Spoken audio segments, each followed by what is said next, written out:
కదా. దీన్ని కొంచెం చెప్తా. అంకుల్ గారు మెయిన్ టార్గెట్ దేని మీద పెట్టారంటే మీకు ఇక్కడ ఒకటి సిస్టమేటిక్ థియాలజీ అన్నారు సార్. ఏమన్నారమ్మా? యాక్చువల్లీ ఇదే ఇంపార్టెంట్, ఆయన కూడా ఇదే టార్గెట్ పెట్టాడు.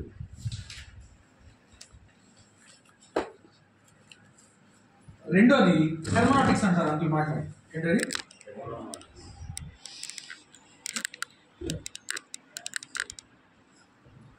హెర్మనాటిక్స్. Just mind it once. Systematic theology, hermeneutics నిజంగా ఆయన చెప్పినట్టుగా రెండు కరెక్ట్గా నేర్చుకుంటేనండి మొత్తం వచ్చేస్తుంది. ఆ దేవుడు అలా ఆయన నడిపించేది అంతే. నేను స్టార్టింగ్లో అనుకున్నా ఈ రెండు పట్టుకున్నాడు రెండు అంకులు అన్నింటి ఈక్వల్గా చెప్పాలంటే జనాలు ఎలాగో పెట్టిన టైము వన్ డే మనం వీక్ ఆయన పట్టుకున్న పాయింట్ కరెక్టే. ఇది ఒక్కటే కరెక్ట్గా కాన్సన్ట్రేట్ చేసుకుంటే మిగతా ఈ ఆటోమేటిక్గా వచ్చేస్తాయి. కనుక ఏదైనా మీరు కొంత మంచి పని చేశారని మిమ్మల్ని మేము ఒక రకంగా ఒక యాంగిల్ ట్రీట్ చేస్తాం. సిస్టమేటిక్ థియాలజీలో 12 ఐటమ్స్ ఉంటాయి. ఏముంటాయమ్మా?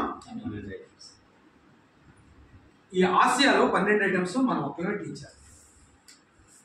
అమెరికాలో ఒకరు టీచ్ చేస్తున్నారు, యూరోప్లో ఒక కాలేజీ టీచ్ చేస్తున్నారు. ఆసియాలో సిస్టమేటిక్ థియాలజీ 12 చెప్తుంది. ఆ 12 ఐటమ్స్ మీరు చదువుకోవడానికి నేను ఏ టాపిక్ కూడా క్లియర్ అవ్వకుండా ముందుకెళ్ళేవాడు కాదు. అందుకే ఎన్ని వచ్చింది. నేను మారు మనసు పొందిన కాడి నుంచి నాకున్న వీక్నెస్ ఏంటంటే నా చదువు కూడా కొంత వెనకబడిపోవడం కారణం ఒకటే. ఏ సబ్జెక్ట్ చదివినా సరే హిందీ చదువుతున్నాను, ఇది నాకు భవిష్యత్తులో దేనికి ఉపయోగపడుతుంది. ఆలోచన ఎక్కువైపోయి చదవడం తక్కువైపోయింది నాకు. కానీ రెండు సబ్జెక్టులు బలంగా చదివాను, English, civics. Civics college first వచ్చాను. ఆ సివిక్స్ లీగల్ వర్క్స్, దేవుడి సేవలో ట్రస్టులు చేయడానికి, కాలేజీ మూవ్ చేయడానికి, వెబ్సైట్లో తీసుకెళ్ళడానికి, ఎవరితో సరే డిబేట్ చేయడానికి నాకు అదే ఉపయోగపడుతుంది. ఈ 12 ఐటమ్స్లో నేను బ్రీఫ్గా చెప్పి ఈరోజు ముగిస్తాను. Okay, I sure, you must be sure. Praise the lord. ఈ సిస్టమేటిక్ థియాలజీని ఒక్కటే నేను ప్రాపర్గా నేర్చుకుంటాను. నెంబర్ 1 బిబ్లీ. ఏంటంటే నెంబర్ 1 ఒకసారి చూడండి, మీరు బుక్స్లో అంతా చెప్పారు కదా, బిబ్లియోలజీ. ఈ మనం ఫస్ట్ బిబ్లికల్ స్టడీస్ నేర్చుకున్నాం చూడండి. ఆ బిబ్లికల్ స్టడీస్లో ఉన్నటువంటి ఐటమ్స్ అంటే అసలు బైబిల్ని ఎన్ని రకాలుగా డాక్టర్నల్గా డివైడ్ చేయొచ్చు అని చెప్పేది బిబ్లియాలజీ. హౌ టు డివైడ్, ఎట్లా డివైడ్ చేయాలి. మనం బిబ్లికల్ స్టడీస్ చేసేటప్పుడు బిగినింగ్లో చెప్తాం చూడండి, కెననైజేషన్ ఆఫ్ ద బైబిల్ అని. బైబిల్ కింద ప్రామాణికత అంటాం. దాని కిందకు వస్తుందండి. ఇది చెప్పేసి ఇక్కడ రాయన బ్రీఫ్గా నేను చెప్తాను. మీరు రాసుకో, మీకు రాసుకోవడానికి టైం కాదు, నాతో పెట్టుకుంటే మీకు అసలు ఏది కాదు. ఈ సైన్స్ ఆఫ్ గాడ్ రాసుకున్నారు కదా. దేవుని స్తోత్రం, ఇంతవరకు మనకు అవకాశాలు ఉంది. ఈ అవకాశాలు కూడా లేని వాళ్ళు చాలామంది ఉన్నారు. ఎప్పుడు కూడా ఒక గుర్తుపెట్టుకోండి, దేవుడు మనకి ఇచ్చినంత వరకు స్తుతించడం చాలా అవసరం. దేని స్తుతించాలి? ఇచ్చినంత. కొంతమందికి అప్పుడు నన్ను చైర్లోకి వచ్చాను.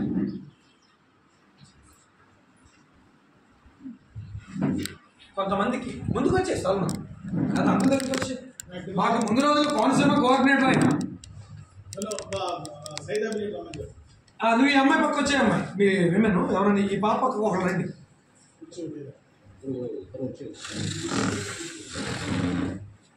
మొత్తం పుణ్యకాలం పూర్తయింది, ఆమెనంటే రెడీ ఉంది. సరే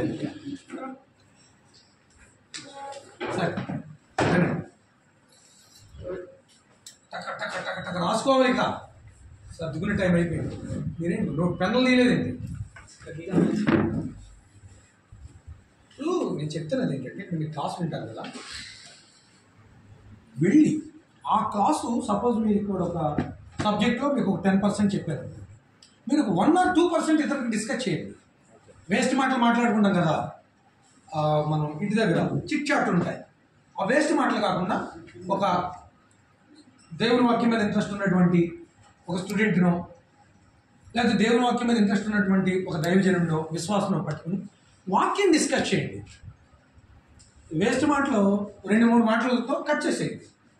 ఒక ఆయన అదే అన్నాడు, నాకు దెబ్బలతో వచ్చాడు ఒక ఆయన తెలంగాణ. దెబ్బలాడు అన్నాడు. అవును, దెబ్బలాడు అన్నాడు.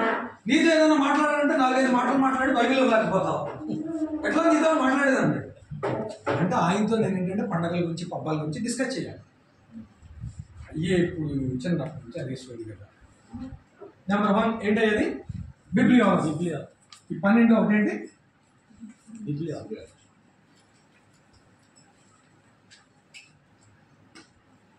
బిబ్లియాలజీ అనేది మీకు వస్తుంది కదా, ఎటు నుంచి ఎటు అనేది క్లియర్ అయింది కదా మీకు. ఇగో దీనికి సంబంధించిన మ్యాటర్లో ఉన్నాము. వేసేసాను సార్. ఒకసారి మీరు అలా వచ్చి ఒక లుక్ ఇచ్చారు, దానికి వద్దాం లుక్ ఇచ్చారు. కన్ఫ్యూజన్ వస్తే వాళ్ళు చెప్పడం తెలియదు, మీరు చెప్తారు కదా. చూడాలి అప్పుడప్పుడు ఒకరు చెప్పేది ఒకళ్ళు అబ్జర్వ్ చేస్తే క్లారిటీ వస్తుంది. ఇందులో చిన్నతనాలు ఏముండవు. నేను ఎంతైనా ఇప్పటికీ అంకులు ఏదైనా పాయింట్ చెప్తానంటే నేర్చుకుంటా, ఎందుకంటే మిగతా విషయాలు వేరు. దైవజ్ఞానం ఎవరి ద్వారా ఏం బయలుపరుస్తాడో దేవుడు ఎవరికి తెలియదు. బిబ్లియాలజీ ఏంటంటే divisions of the Bible doctrine. ఏంటమ్మది? Divisions of the Bible doctrine.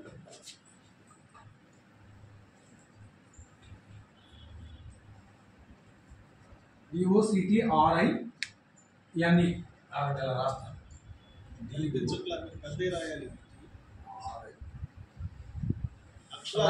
రాయుధం అంటారా? అక్షరాలు కనిపించట్లేదు. అవును, నాదేమో కర్సివ్ హ్యాండ్ రైటింగ్, అసలు అర్థం కాదు.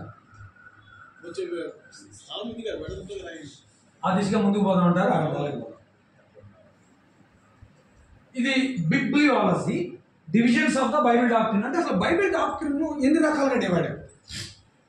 ఒక రకంగా చెప్పాలంటే ది బైబిల్ అంతా ఇందులోకి వస్తాయి. ఏమవుతుందమ్మా? దా బైబిల్. బిబ్లికల్ స్టడీస్ అంతా అందులో కవర్ అయిపోద్ది ఒక రకంగా చెప్పాలి.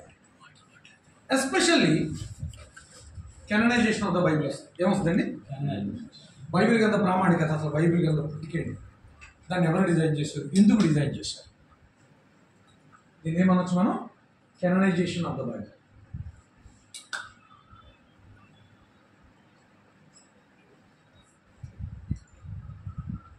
లక్షలు పెట్టి తిరుగుతున్నారు బైబిల్ కాలేజీల చుట్టూ, కానీ క్లారిటీగా చెప్పేవాళ్ళు ఎవరు లేరు. విషయం ఏంటంటే వాళ్ళు క్లారిటీగా నేర్చుకోవడానికి ఇష్టపడలేదు.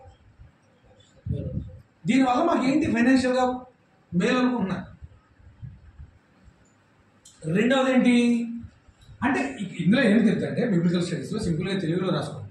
బైబిల్ గ్రంథం యొక్క పుట్టుక, దాని యొక్క ప్రామాణికత మీకు క్లియర్గా అర్థం అవ్వాలి కదా. బైబిల్ గ్రంథం యొక్క పుట్టుక, దాని యొక్క ప్రామాణికత. ఏ బేస్ మీద బైబిల్లో 66 గ్రంథాలని సెట్ చేశారు? 65 ఎత్తుకుంటకూడదు, 67 ఎత్తుకుంటకూడదు. 66 గ్రంథాల బైబిల్ నువ్వు మటుకు తిరుగుతున్నావు, మంచిది. 80 గ్రంథాల బైబిల్ వస్తాడు ఆర్సేపుడు, అదే మా చూడు పెద్దగా ఉంది అంటాడు. ఇంకొకటి 90 పట్టుకొస్తాడు. నువ్వేమో ఎందుకు ఏ బేస్ మీద చెప్తావు? అది కాదబ్బా, ఇదేం చెప్తానికి నీకు బేస్ ఉండాలి కదా. ఇది నీ ఇల్లు. బేస్ ఏంటంటే ఆయన పట్టుకొస్తాడు. ఇది మై హోమ్. ఒక బేస్ ఉంది ఆయనకి. గాల్లో కూడా నా ఇల్లే, నమ్మితేనే కూడా లేకపోతే లేదంటే దారంటే పోయి కుక్క కూడా వస్తుంది లోపలికి, రుజువు లేదు, ఇది నాకు కూడా వాటా ఉన్నది, అది వస్తుంది. మీకు బిబ్లికల్ స్టడీస్ బుక్లో బిగినింగ్లో ఇదే ఉంటుంది. దీని మీద మీరు ఎంతైనా చదవండి. రెండోది థియాలజీ ప్రాపర్. ఏంటంటే అది మీరే ఇలా అర్థం చేసుకోండి. దీన్ని రెండు ఇట్లా రాస్తాం, మీకు అర్థం అవుతుంది.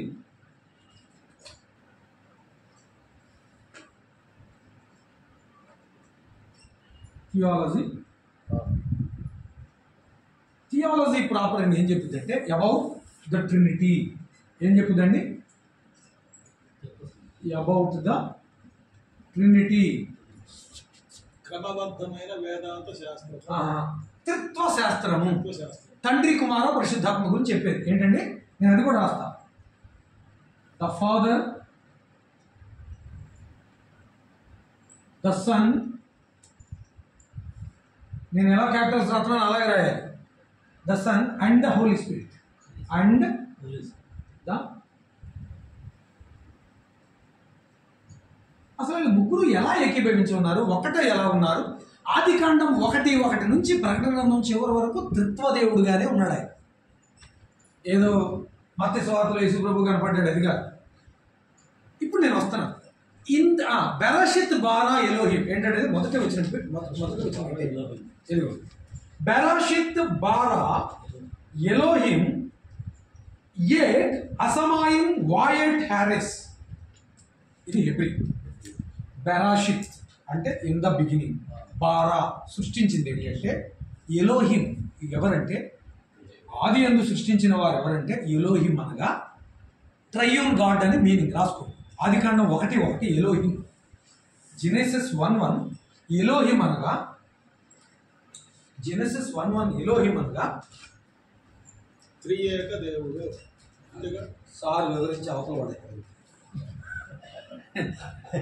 త్రిత్వ దేవుడే యాక అనేది రాదు కానీ కరెక్ట్ త్రియేక దేవుడు యాక అనకూడదు త్రిత్వ దేవుడు అని పెట్టు యాక అనేది మనకి రుజువు అంటే అవుతుంది మీరు ఇచ్చినటువంటి థియాలజీ బుక్లోనే ఉంది త్రియేక దేవుడు అది ఉంది ఇక్కడ లేదు వేరే చోట ఉంది. ఎలోహిం అంటే ఫ్లోరల్ కూడా ఎస్ అదే చెప్పబోతాను ఎలోహిం అని ఎందుకు వాడింటే దేవుడు plural meaning with singular words ఉంటాయి అక్కడక్కడ బైబిల్లో. అంటే ఎలాగంటే జ్యూరీ కమిటీ డిసైడ్ చేశారు. జ్యూరీ అంటే గ్రూప్ ఆఫ్ జడ్జెస్. పదం ఒకటే, అందులో జడ్జెస్ టీమ్ ఉన్నారు. సపోజ్ ఎగ్జాంపుల్ జ్యూరీ ఏంటది ఎలోహిం అనగా Elohim is a word like jury. ఏంటది JURY జ్యూరీ. సపోజ్ ఫ్లాక్ అంట. ఫ్లాక్ అంటే ఒక పశువుల మంద గ్రూప్. వర్డ్ ఒకటే ఫ్లాక్, కానీ అందులో కొందరు కలిసి ఉన్నారు. క్లాస్ ఆఫ్ బాయ్స్ అంట. ఆర్మీ సపోజ్ వర్డ్ ఒక్కటే, అందులో మోర్ దెన్ 1 సోల్జర్ ఉంటాడు. ఫ్లీట్ ఒకటి కంటే ఎక్కువ షిప్లు ఉంటే ఫ్లీట్. షీప్ ఒక వర్డే, కానీ అందులో ప్లూరల్ ఉంటుంది. అట్లాగా జ్యూరీ అనే పదాన్ని ఎక్కువ వాడతారు, ఎందుకంటే హానరబుల్ జడ్జెస్. జ్యూరీ అంటే ఏంటి? Group of judges. అలాగే ఎలోహిం అన్న గ్రూప్ ఆఫ్ గాడ్స్ కాదు. ఏంటది? GROUP గ్రూప్ ఆఫ్ గాడ్ అర్థం. దీని మరమ నేను తర్వాత చెప్తాను. అంటే దైవతత్వం. ఏంటది? ఇలాగ ఆదికాండం 1:1 మొదలు పెడితే ఆదికాండం 2వ వచనం దగ్గరికి వచ్చేటప్పటికి మన పోలిక చొప్పున మన స్వరూపం నరుని చేద్దాం అంటాడు. తెలుసుగా మీకు ఆ వాక్యం? ఎవరితో మాట్లాడుతున్నాడు? దేవదూతలా? దేవుని పోలిక కాదు సంపూర్ణంగా. ఎవరితో మాట్లాడుతున్నాడు? Let us make man in our own image and likeness అని ఉంటుంది English. To whom he was discussing or he discussed with whom? తండ్రి కుమార పరిశుద్ధాత్మలో జరిగిన చర్చ. ఏంటది? మన పోలిక. అది 2వ అధ్యాయం చూడండి, మాట మీకు తగులుతుంది. వచ్చిన చెప్పండి అమ్మా. 1:26 ఎండింగ్లోనే. 1:26 ఆదికాండం 1. దేవుడు మన స్వరూపమందు. బైబిల్ సాల్మన్ మర్చిపోతాం మళ్ళీ. అర్థమైందా? దేవుడు మన స్వరూపమందు మన పోలిక చొప్పున నరులను చేయుదము. వారు సముద్రపు చేపలను, ఆకాశ పక్షులను, పశువులను. ఎవరితో అంటున్నాడు? అది కావాలి మనకి. 26 కదా వచ్చిన. దేవుడు మన పోలిక చొప్పున మన స్వరూపంలో నరులను చేద్దాం అన్నాడు. టు హూమ్ ఈ డిస్కస్ విత్? తండ్రి కుమార పరిశుద్ధాత్మ మధ్యలో జరుగుతున్న డిస్కషన్. ఇక అలా మీరు చూస్తూ పోతే ఇక ఆదికాండం కొంచెం ముందుకెళ్ళేటప్పటికి మనుషులు ఆత్మవశులైనట్లుగా, అగ్నిలో మాట్లాడినట్లుగా, కెప్టెన్ అది యెహోషువతో సైన్యాధిపతిగా మాట్లాడినట్లుగా, ఆదికాండంలోకి వచ్చినప్పటికీ మనకి అబ్రహాముతో మెల్కీసెదెకు యాజక క్రమం చొప్పున ఒక ప్రధాన యాజకుడు వచ్చినట్లుగా, నరునిగా కనపడినట్లుగా అబ్రహాముకు మమ్రే వనము వద్ద. అంతే కదండి? 3 మనుషులు వస్తారు. Who are they 3 people? They disappeared suddenly. వెళ్తూ వెళ్తూ వాళ్ళు మాయమవుతారు, మధ్యలో సడన్ గా కనపడతారు. ఏ సంవత్సరాలు బతకాలని అన్నారు ఇందాక. ఏది ఇక్కడ తన స్వరూపం అంటే జీవించే కాలం దేవునితో పాటు కదా. 1000 తర్వాత మళ్ళీ నిత్యత్వంలో బ్రతకాలి. అది దేవుని ప్లాన్. 1000 సంవత్సరాలేమో లిటరల్ గా ఈ బాడీతో బ్రతకాలి. ఎందుకు? ఈ బాడీని చేశాడు, ఈ భూమిని చేసి బిగినింగ్ లో ప్లాన్తో వదిలిపెట్టాడు. మరి ఈ బాడీ, ఈ భూమికి ఉన్న అటాచ్మెంట్ 1000 ఏళ్ళు దేవుడు పెట్టింది మినిమం. అది దాని తర్వాత మళ్ళీ ఎటర్నిటీ ఉందండి. దీనికి మీకు ఏంటంటే ఇప్పుడు చార్ట్ ఉంటుంది చూడండి, మా బుక్లో ఎటర్నిటీ టు ఎటర్నిటీ చార్ట్ అని ఒకటి పెట్టాం. అది చాలా సంవత్సరాలు కూర్చున్నా దాన్ని తయారు చేయడానికి. నేను కాలేజీలో స్కూల్స్లో పనిచేస్తున్నప్పుడు నా లేజర్ పీరియడ్స్ అని వీటికి ఇచ్చేవాడిని. ఒకసారి చూడండి ఇక్కడ మీ బుక్స్ ఏం తెచ్చారు? థియోలాజికల్ స్టడీ బుక్ తెచ్చావా మేము? కనీసం లేట్గా వస్తున్నప్పుడు ఇది మీరు చూడండి. దీని మీద క్లాస్ చెప్పాను నేను యూట్యూబ్లో. ఎటర్నిటీ టు ఎటర్నిటీ, నిత్యత్వం నుంచి నిత్యత్వానికి వెళ్ళాలి. మధ్యలో ఈ నిత్యత్వం నుంచి తీయబడిన టైం కౌంట్, ఈ నిత్యత్వం నుంచి తీయబడిన టైం కౌంట్ ఉంది కదా, ఇది ఆ సార్ దగ్గర పిక్చర్స్ ఉంటాయి, తర్వాత తీసుకోండి. లేకపోతే సార్కి నేను పంపుతాను, నేను మిమ్మల్ని అందరికీ ఫార్వర్డ్ చేస్తాను. ఈ షీట్ కలర్ ప్రింట్లు తీసుకోండి. చాలా మంది చర్చిల్లో వీటిని కలర్ ప్రింట్లు ఫ్లెక్స్ బ్యానర్లు చేయించుకుని బుక్స్ కొనుక్కోండి, ఆ చార్ట్లు కలర్ చార్ట్లు కూడా తీసుకున్నాడు. అవి బుక్ ఎలాగా ఆయనకి ఇచ్చేయలేదు ఇప్పుడు నేను, కానీ కలర్ చార్ట్లు తీసుకోండి. నేను మొన్న వచ్చినప్పుడు ఇక్కడ కలర్ చార్ట్ పెట్టేయలేదు, ఇక్కడ ఇచ్చేయలేదు. మొన్న వచ్చినప్పుడు ఫీబీని అడగండి, ఆమె దగ్గర ఉంటుంది. సరే, అయితే తండ్రి కుమార పరిశుద్ధాత్ముడు ఏ విధంగా, ఇక మనకు అన్నింటిలో ముఖ్యమైన వాక్యం ఏంటి? 10:30 యోహాను సువార్త. ఈ విషయంలో నువ్వు ఇక్కడ ఉండి మాకు తండ్రిని చూపించమంటారు కదా, తండ్రిని చూపించమంటే ఇంతకాలం నుంచి నన్ను చూస్తుండి తండ్రి లేదురా, నేను తండ్రి ఒకటే అన్నాడు. ఇంగ్లీష్, తెలుగులో ఏకమై ఉన్నాం, ఇంగ్లీష్లో నేను తండ్రి ఒకటే అన్నాడు. చదవాలి గట్టిగా, తీతే కాదు. ఇంగ్లీష్లో ఏముంటుంది? I and the father are one అని ఉంటుంది. 14:10 కూడా చదవే.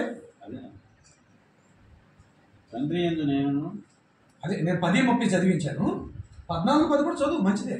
తండ్రి యందు నేను, నా యందు తండ్రి ఉన్నామని మీరు నమ్మట్లేదా? నేను మీతో చెప్పుచున్న మాట నాతో నేను చెప్పట్లేదు. తండ్రి నా యందు నివసించు తన క్రియలు చేస్తున్నారు. తండ్రి యందు ఇప్పుడు థియాలజీ ప్రాపర్ అయింది కదా. థియాలజీ ప్రాపర్ అంతా కూడా తత్వశాస్త్రం. ఏంటది? How are the father, the son and the holy ghost are united. మూడో పాయింట్ ఏంటండి? మూడో ఏంటి చెప్పండి? దీని తర్వాత ఫాలోయింగ్ అనమాట. 3 వచ్చేటప్పటికి మనకి సిస్టమేటిక్ థియాలజీ మూడో పాయింట్ చెప్పాలి స్టూడెంట్స్. క్రిస్టాలజీ. ఏంటది?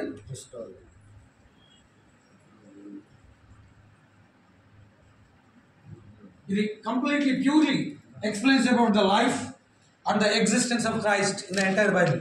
ఇది ఏం చెప్తుంది? The life and the existence and the entire life. ఏంటది? The existence, EXISTANC,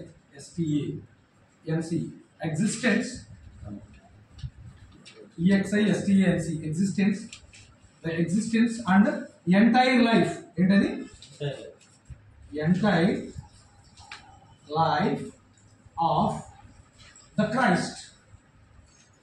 క్రైస్ట్ ఒకటే దీవ్ అవుతుంది, ఎందుకంటే క్రైస్ట్ అనేది అనాయింటెడ్ నేమ్, ద క్రైస్ట్. అందుకని the passion of the Christ అంటే జీసస్ ముందు articles. The existence and entire life of the Christ. సరే, క్రీస్తు ఆదికాండం త్రిత్వం మొదలుకొని ఎక్కడెక్కడ కనపడుతూ వచ్చాడు లాస్ట్ వరకు త్రిత్వం సపరేట్గా. క్రీస్తు మాత్రం, క్రీస్తు నందే తండ్రియు పరిశుద్ధాత్మయు ఇన్వాల్వ్ అయి ఉన్నాడు. ఇది దీని గురించి చెప్పే సైన్స్ మొత్తం బిబ్లికల్గా. The fourth one is the pneumatology. ఏంటది? పీతో స్టార్ట్ అవుతుంది. ఈ న్యూమటాలజీ ఇంగ్లీష్లో పీతో స్టార్ట్ అవుతుంది, PNEU. ఫిజిక్స్ అది ఎలా ఉంటుందంటే మనకి చెప్తాను. సైకాలజీలో పీ సైలెంట్ లాగా.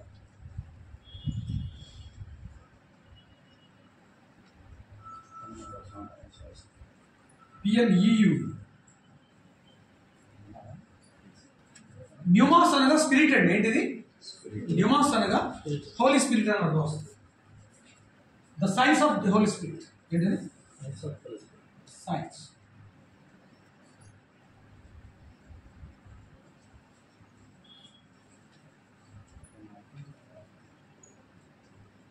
The science of the Holi Spirit, పరిశుద్ధాత్మను గురించిన శాస్త్రం. ఇక మొత్తం పరిశుద్ధాత్మ క్రియ ఎక్కడెక్కడి నుంచి జరిగింది, బిగినింగ్ నుంచి. ఇది మనకు బాగా బయటికే కనపడతా ఉంటుంది. ఫస్ట్లోనే 3వ వచనంలోనే దేవుని ఆత్మ అగాధ జలములపై అల్లాడుచు, యూ కెన్ సీ ఇట్. ఇక ఆత్మయు పెండ్లి కుమార్తెయు రమ్ము వినుచున్నవాడు చెప్పవలసిన ప్రకటన నుంచి ఎవరి వరకు పరిశుద్ధాత్ముడు స్పష్టంగా కనపడతాడు. ఆత్మ సంసోను ఆత్మవశుడు అవటం, దావీదు ఆత్మవశుడు అవటం, సౌలుని దేవుని ఆత్మ విడిచిపోగా దురాత్మ వచ్చి అతన్ని విరిపించడం. You can see everywhere. బాగుంటుంది ఇది డైరెక్ట్గా. ఎడదేని క్రీస్తు మీకు దీని మీద చాలా బుక్లో చాలా నోట్స్ ఇచ్చారు. 66 గ్రంథాల్లో క్రైస్ట్ ఇన్ 66 బుక్స్ అని లాస్ట్ ఎక్స్ప్లెనేషన్ ఇచ్చారు. తెలుగులో కూడా పక్కన టైప్ చేశాను కూర్చొని. అర్థమవుతుంది కదా? Pneumas, the science of the Holi spirit.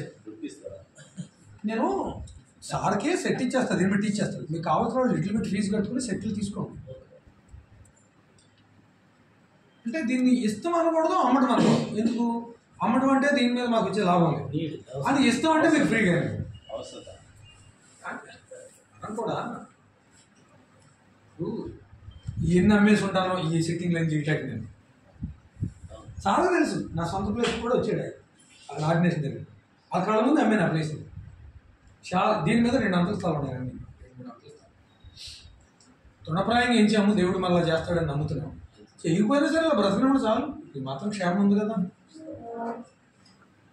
Pneumatology అర్థమైంది కదా. న్యూమాస్ అంటే పరిశుద్ధాత్మ, లాజీ అంటే సైన్స్, పరిశుద్ధాత్మ గురించిన శాస్త్రం. ఇది ఇవన్నీ గ్రీక్ నుంచి వచ్చి.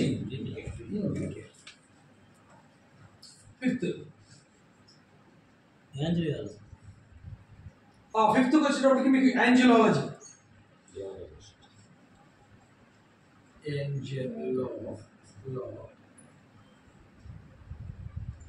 వాట్ ఈస్ అబౌట్ యాంజియోలజీ చెప్పండి నాకు. ఎస్, మొత్తం ఇందాక మనం చదువుకున్నాం కదా, పతనం అయిపోయిన దూతలో మొదటి క్రియేషను, సెకండ్ క్రియేషన్ చేసినప్పుడు, తర్వాత మనకు బాగా డైరెక్ట్గా ప్రకటన గ్రంథం అంతా దేవదూతల గురించి ఉంటుంది. దానికి ముందు ఉన్నటువంటి పెనాల్టిమేట్ బుక్ యోధా పత్రికలు కూడా మోషే డెడ్ బాడీ దగ్గర, సమాధి దగ్గర, డెడ్ బాడీగా సమాధి దగ్గర మిఖాయేలుకును గాబ్రియేలు, ఈ లూసిఫర్ ముగ్గురికి జరిగిన యుద్ధం ఉంటుంది అక్కడ. గాబ్రియేలు లేకపోయినా, మోషే సమాధి లేకపోయినా, మోషే సమాధి వద్ద జరిగింది. అది సమాధి మనకు కనబడే ప్లేస్లో లేదు.